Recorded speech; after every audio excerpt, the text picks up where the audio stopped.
Selamat pagi pemirsa, saat ini Anda sedang menyaksikan Sudut Pandang Berita bersama saya, Laila Nurfadilah. Ketika membicarakan artificial intelligence atau lebih akrab kita dengar dengan kecerdasan buatan, pikiran kita acap kali melayang pada masa depan dalam teknologi super canggih seperti robot humanoid yang ada di film fiksi Hollywood.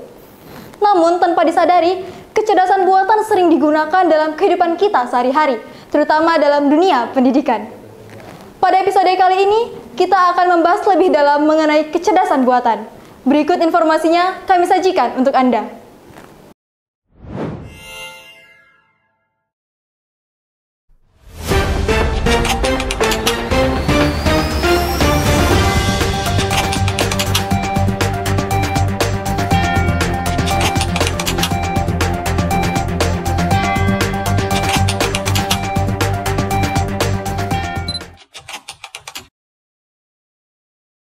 Dan jadi kecerdasan buatan itu sendiri sebenarnya merupakan salah satu cabang ilmu dari komputer yang dimana yaitu berfokus pada pembuatan sistem, baik itu mesin yang dimana dapat membantu menyelesaikan tugas-tugas yang biasanya membutuhkan kecerdasan manusia, begitu kira-kira. Menurut saya sih kecerdasan buatan itu atau artificial intelligence AI itu adalah teknologi yang memungkinkan komputer atau mesin untuk memiliki kecerdasan yang menyerupai manusia dan juga kemampuan untuk memecahkan masalah. Kalau di orang TI sendiri kecerdasan buatan kan artificial intelligence, berarti kecerdasan yang dibuat dengan data yang dipelajarin oleh mesin itu. Yang dibikin berpikir seperti kecerdasan manusia. Kecerdasan buatan adalah teknologi produk buatan manusia yang tentunya dengan sistem pemrograman yang ditujukan untuk memudahkan manusia, memudahkan pengguna teknologi dalam menghasilkan atau menyelesaikan sebuah bidang pekerjaan yang tentunya berkaitan dengan teknologi.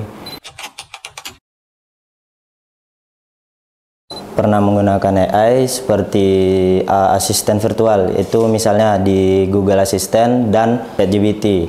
Jadi kalau untuk mahasiswa sendiri ya banyaknya bantunya untuk tugas. Dan kalau kami TI ngoding, kalau kami error ya nolongnya ke AI. Pengalaman saya menggunakan AI ini sangat membantu saya mengerjakan tugas sehari-hari dan menyederhanakan waktu. Kalau pengalamannya pasti bagus lah, tapi itu membantu cuma untuk error kalau ngoding. Kalau untuk kerja juga cuma nggak se-powerful, tapi tetap butuh kita sendiri yang gagas idenya, nyusun promptnya supaya mesinnya bisa benar-benar paham apa yang kita mau. Untuk penerapan AI sendiri di dalam penerapan kurikulum ya, terutama kami di Politeknik di Bengkalis, AI itu sendiri sebenarnya belum diterapkan secara maksimal dalam penerapan dunia pendidikan ya. Karena apa? Karena memang penggunaan AI itu sendiri masih tabu di kami begitu ya. Ini studi kasusnya di kami, tetapi kami tidak tahu kalau misalkan nanti penerapan di kampus-kampus lain. Tetapi kalau untuk di Politeknik di Bengkalis itu sendiri memang belum diterapkan secara maksimal untuk penggunaan AI dalam kurikulum pendidikan. Kira-kira seperti itu. Kalau bicara tentang integrasi antara kecerdasan buatan dengan kurikulum, saya meyakini bahwa bentuk integrasi itu sudah sangat dalam. Kenapa dikatakan demikian? Penggunaan internet atau penggunaan mesin pencari informasi seperti Google kah, Yahoo dan sejenisnya itu merupakan salah satu bentuk kecerdasan buatan yang mungkin berada pada level bawah. Tetapi meskipun hari ini sudah ada hal-hal lain yang memudahkan manusia ataupun mahasiswa dalam menggali informasi, itu juga bagian dari produk kecerdasan buatan. Faktanya menunjukkan bahwa apapun sekarang jenis mata kuliah dapat diselesaikan, dapat dicari dengan bantuan kecerdasan buatan. Kalau untuk manfaatnya sendiri ini sangat membantu dalam meningkatkan efisiensi belajar saya ya. Kan dia memberi responnya juga cepat. Jadi kalau misalnya ada yang perlu diperbaiki atau apa itu bisa langsung tahu dan juga menghemat waktu. Manfaatnya pertama, efisien waktu, terus mempermudah saya untuk mengerjakan tugas-tugas yang berbasis dengan saya di jurusan teknik informatika seperti sintaks-sintaks yang ada di dalam program. Kalau manfaatnya kayak misalnya yang kita bisa kerja itu jauh lebih panjang, misalnya ngerjain ngodingnya 3 jam sampai 4 jam, dengan AI itu paling bisa 1 jam. Jadi lebih efisien, kode-kode yang sebenarnya standar, tapi kita harus riset ulang, kita harus ngetik ulang, itu lebih gampang pakai GPT, cuman di copy, tinggal pasti langsung kita terapkan. Terkadang kan AI juga memberikan jawabannya itu yang tidak sesuai atau kurang tepat dengan apa yang kita perlukan. Karena dia masih AI, masih buatan, kadang-kadang apa yang kita mau, apa yang kita pengen, itu dia nggak bisa menuhin. Jadi misalnya kita pengen sesuatu, dia masih nggak paham, masih perlu kita luruskan lagi, atau nggak kita aja sendiri. Mungkin yang pernah saya alami sendiri yaitu seperti saya salah menggunakan tata bahasa, karena kita harus menyusun kata-kata untuk sampai tujuan kita. Jadi AI mengikuti tujuan kita sebenarnya di mana. Kadang Grammarly memberikan saran yang bisa merubah gaya saya sendiri gitu. Kalau menurut saya sih baik untuk meningkatkan pengetahuan dan juga skill ya pada teknologi terutama di AI ini. AI ini belum bisa menggantikan peran dosen dalam melakukan pembelajaran ya, tetapi AI ini ya kita bisa katakan sebagai alat bantu dalam proses belajar mengajar di kelas begitu ya. Kenapa? Karena ada beberapa aspek yang perlu kita lihat ya. Yang pertama berkaitan antara hubungan antara manusia dan interaksi sosial ya. Kalau misalkan kita lihat AI itu belum mampu atau belum dapat melakukan yang namanya hubungan ataupun interaksi secara mendalam begitu ya. Kemudian ini juga berkaitan dengan kreativitas atau pemikiran kritis ya. AI itu belum bisa atau belum dapat melakukan yang namanya yang namanya pemikiran pemikiran secara kritis. Kemudian yang terakhir itu tentu penyelesaian konflik di dalam kelas. AI ini belum dapat melakukan penyelesaian secara langsung ya. Karena apa? Karena memang belum tentu antara satu mahasiswa dengan mahasiswa lain itu solusi yang diberikan itu sama. Pasti solusi yang diberikan itu akan berbeda-beda tergantung dari masalah yang diberikan.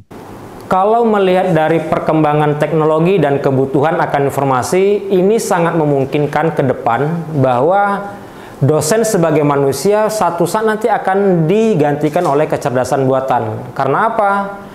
Dengan kepemilikan teknologi bernama kecerdasan buatan, tentunya akan meminimalisir budget, meringankan atau meminimalisir waktu dalam proses belajar, sehingga belajar tidak mesti harus datang ke kampus dengan berbagai persiapan di perjalanan seperti apa, tetapi cukup di dalam satu tempat, dan bisa sangat memungkinkan pada satu saat nanti manusia akan belajar lewat teknologi. Dan buktinya sekarang sudah banyak bahwa ada banyak pelajar, siswa memiliki kemampuan berbahasa Inggris tetapi tidak melalui proses les atau bimbingan privat bahasa Inggris. Seperti itu. Jadi intinya itu AI belum bisa lah menggantikan peran dosen begitu ya dalam pembelajaran di kelas, kira-kira seperti itu. Lebih baik untuk meningkatkan pengetahuan dan juga skill ya pada teknologi terutama di AI ini, karena zaman terus berkembang. Selain itu, kalau kita belajar juga kita bisa lebih tahu cara menggunakannya dan juga hal-hal yang perlu kita lakukan atau yang bisa kita lakukan serta yang tidak bisa kita lakukan. Nah, selain itu juga mungkin untuk penggunaannya sendiri tentu kita harus terus bertanggung jawab dan juga bersikap bijaksana dalam menggunakannya. Yang satu disiapkan karena mereka sudah punya kecerdasan ya, apalagi daya ingat mereka jauh di manusia karena data mereka besar kali yang mereka pelajarin. Jadi kita paling idealis kita, wawasan kita ataupun penalaran karena mereka belum bisa kalau soal itu. Apalagi soal misalnya teman-teman kan pasti ada yang ngedesain atau apapun itu. AI pasti ketara kali lah kemampuan mereka dan yang mana yang dari manusia asli. Jadi kalau hati-hatinya ya itu cuma tools, cuma untuk ngebantu, bukan jadi fitur utama kalian kalau dalam kerjaan atau tugas dan lain-lain. Jadi kerjanya cuma untuk membantu. Mengenai teknologi, karena dampaknya apabila kita tertinggal daripada AI, maka itu sangat negatif. Inovasi kecerdasan buatan tentu tidak bisa kita hentikan perkembangannya. Hal ini dikarenakan kecerdasan buatan hadir untuk mempermudah mobilitas manusia. Oleh karena itu, sebagai Civitas Akademia, langkah terbaik yang dapat kita ambil adalah mempersiapkan diri dengan mempelajari, memahami, dan mengikuti perkembangan teknologi kecerdasan buatan itu sendiri. Demikian sudut pandang kali ini, saya Laila Nurfadilah dan mewakili seluruh kru yang bertugas pamit undur diri. Terima kasih, selamat melanjutkan aktivitas Anda dan sampai jumpa. CS aku nih kurang kencang. Lupakan blank. Cek. Cek satu. Kecerdasan buatan. Berikutnya salah. Berikutnya